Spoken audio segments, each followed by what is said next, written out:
ছোট ছোট বাচ্চা থাকা মানে মায়েদের মাথায় খাবার নিয়ে একটা অন্যরকম টেনশন থাকে।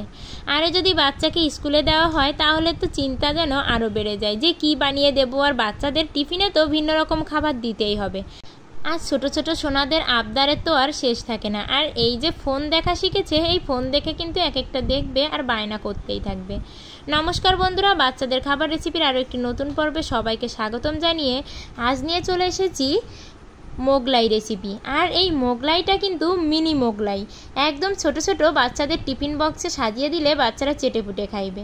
শুরুতে আমি ময়দার ভিতরে তেল লবণ নিয়ে ভালো করে মাখিয়ে নিয়ে জল দিয়ে এরকম একটা সফট ডো তৈরি করে নিলাম।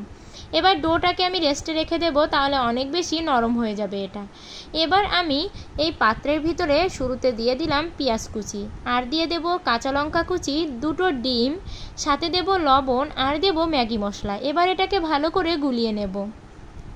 আর একদমই ইজি রেসিপি, মানে ঝটপট, আপনি আধা ঘন্টা টাইমের ভিতরেই আমি মনে করি এই রেসিপিটি করা সম্ভব।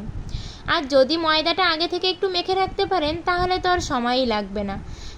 এইবার দেখুন আমি এভাবে এটাকে সুন্দর ব্যাটার তৈরি করে নিলাম। এবার ওই ডো থেকে এরকম ছোট লেচি কেটে নিয়ে আমি রুটির মতো তৈরি করে নিলাম। আর একদমই অল্প উপকরণে, ঘরে থাকা উপকরণ দিয়েই কিন্তু এই মোগলাইটা তৈরি করা সম্ভব, এবং আপনার বাচ্চা চেটেপুটে খাইবে, সাথে কিন্তু বন্ধুদেরও খাওয়াতে পারবে। আর নিত্য নতুন এরকম টিফিন পেলে বাচ্চা তো এমনিতেই স্কুলে প্রতিদিনই দৌড়াবে। আর এবার দেখুন এখানে চামচের সাহায্যে আমি একটু ডো নিয়ে ঠিক এভাবে মোগলাইয়ের মতো করে আমি শেপটা দিয়ে দিলাম। যেহেতু মিনি মোগলাই তাই কিন্তু অনেক বেশি ছোট এটা।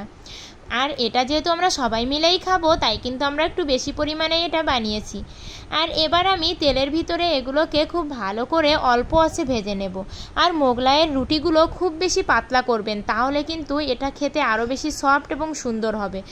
মোগলাইয়ের রুটিটা যত বেশি পাতলা করবেন এই মোগলাইটা খেতে তত বেশি মজার হবে। আর দেখুন মিনি মোগলাই রেসিপি একদমই রেডি। টিফিন বক্সে হোক, বিকালের জলখাবারে হোক, বাচ্চাকে এরকম রেসিপি দিলে বাচ্চা কিন্তু খেতেও চাইবে, এবার ভীষণ খুশি হবে। ভিডিওটি এ পর্যন্তই। ভালো লাগলে লাইক কমেন্ট শেয়ার করবেন, চ্যানেলটি সাবস্ক্রাইব করবেন।